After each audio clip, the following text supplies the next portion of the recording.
कुछ लोगों को जानकारी होगी आज ऊर्जा संरक्षण दिवस है। तो ऊर्जा संरक्षण दिवस हम क्यों मनाते हैं और ऊर्जा का हमारे जीवन में कहाँ कहाँ क्या क्या उपयोग होता है, ऊर्जा के स्रोतों को हमको क्यों बचाना चाहिए, इस पर मैं बात करूंगी। तो ऊर्जा हमारे दैनिक जीवन में बहुत ही महत्वपूर्ण है। हम सब लोग हमारे घरों में भी जैसे बिजली का उपयोग करते हैं, बिजली के साथ में हम अन्य साधनों का जैसे पेट्रोलियम का उपयोग करते हैं। जैसे गाड़ी से कोई व्यक्ति एक स्थान से दूसरे स्थान पर जा रहा है, यातायात के साधनों का जब उपयोग करता है तो ऊर्जा के साधन में पेट्रोलियम का उपयोग करता है।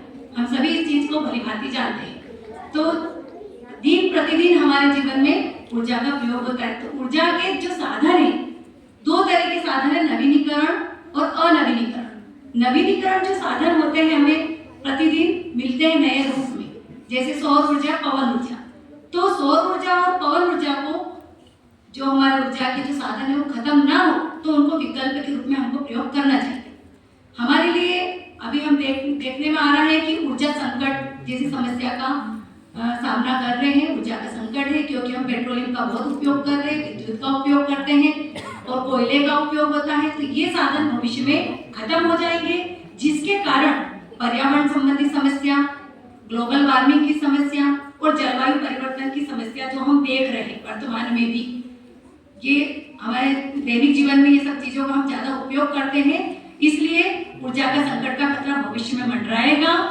और दूसरी बात ये है कि अगर हम ऊर्जा के साधनों का विवेकपूर्ण तरीके से उपयोग करते हैं, विवेकपूर्ण तरीके का मतलब है सोच समझ करके उपयोग करते हैं, तो हम उनका सीमित और जहां आवश्यकता है वहां पर उपयोग करें, ताकि आने वाली पीढ़ी के लिए भी हम वर्तमान अपनी आवश्यकता को पूरा करने के लिए संसाधनों का उपयोग कर ही रहे हैं, लेकिन भावी पीढ़ी के लिए भी संसाधनों को बचा करके रखें, ये सोच हमारे मन में होना चाहिए, ताकि आने वाली पीढ़ी इनका खुशहाल जीवन जी सके, अच्छा जीवन जी सके।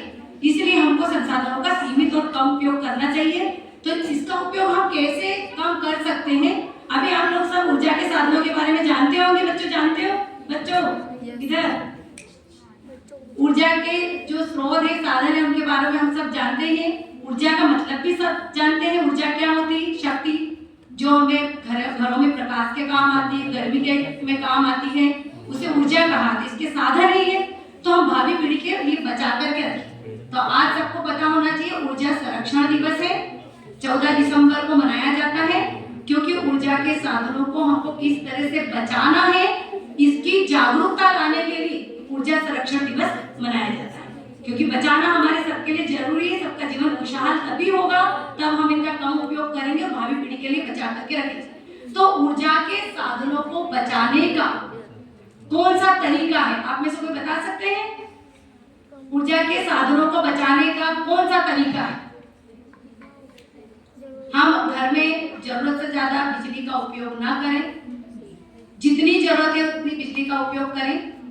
बाहर जा रहे हैं तो हम स्विच ऑफ करके निकलें, एक समय की बात है। दूसरी बात है हम इन संसाधनों का जो उपयोग करते हैं, इन संसाधनों का उपयोग करते हैं तो कम बिजली खींचने वाले साधनों का उपयोग करें। फिर हम बाहर जा रहे हैं, जैसे फ्रिज चल रहा है, कूलर चल रहा है, तो उसका प्लग निकाल दें, तो ऐसे ऊर्जा बचेगी, इसकी खपत कम होगी। क्योंकि वर्तमान में बिजली की खपत प्रति व्यक्ति बढ़ती जा रही है। पहले 2.4% ही बिजली की खपत होती थी, वर्तमान समय में प्रत्येक व्यक्ति बिजली का अत्यधिक उपयोग करता है। मोबाइल चार्ज हो या फिर प्रेस करना हो, टीवी देखना हो, हर जगह बिजली का उपयोग हो रहा है।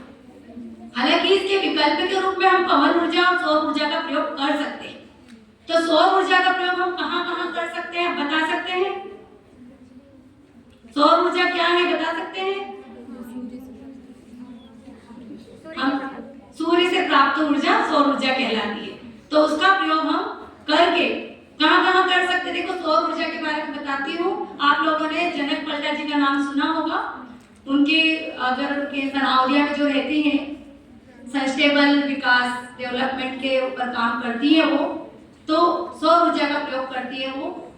हमारी इच्छा है कि स्कूल और कॉलेज के बच्चे एक बार वहाँ पे जाएं और देखें कि किस तरह से सूर्य की ऊर्जा का प्रयोग किया जाता है। पहले हम 2015 में सब लोग गए थे, देख के आए थे, तो आप लोग भी सूर्य ऊर्जा का प्रयोग करना सीखें। अभी बहुत सारे घरों में सूर्य ऊर्जा को रिसीवर लगा करके एकत्रित करके लाइट वगैरह भी जलाने का प्रयोग किया जाता है। तो हम उसके बिजली के विकल्प के रूप में सौर ऊर्जा का प्रयोग कर सकते हैं, ऊर्जा की बचत कर सकते हैं और उसकी बचत करके हम भावी पीढ़ी को एक सुनहरा भविष्य सौंप सकते हैं। इससे बचत करने से दो फायदे हैं, एक तो हमारे पैसे की बचत होगी, दूसरा पर्यावरण का संरक्षण होगा।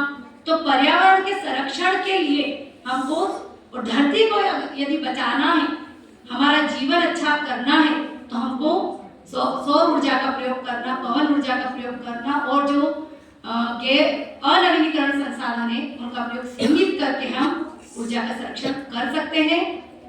सब लोगों को याद रखना है और सब में जागरूकता आनी चाहिए। हम बड़े लोगों को तो लगभग सबको मालूम ही है कि किस तरह से ऊर्जा का संरक्षण किया जा सकता है। बच्चों के मन में भी इस तरह की जागरूकता आनी चाहिए कि हमको किस तरह से ऊर्जा को बचाना है, उसका सीमित उपयोग करना है। क्योंकि अभी तुम लोग हमारे लिए भावी पीढ़ी हो, तो तुम्हारे बाद भी भावी पीढ़ी आने वाली है, उनके लिए सुनहरा भविष्य, सुखद जीवन हो, ताकि धरती बची रहे और ये जीवन चलता रहे, जीवन की निरंतरता बनी रहे।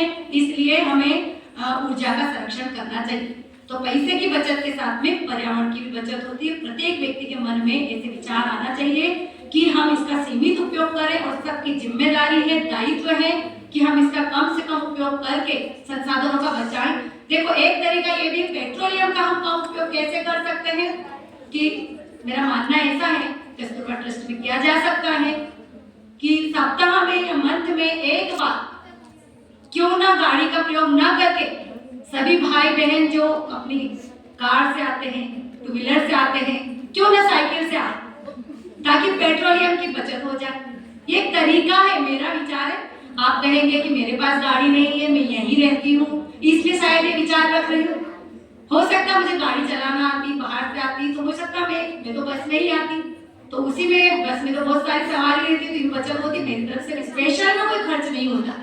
तो जो भी लोग इस तरह से कार में आते हैं या टू व्हीलर पे आते हैं, उनसे मेरा विनम्र निवेदन है कि साप्ताहिक तौर पे इस तरह का कार्य कर सकते हैं और ये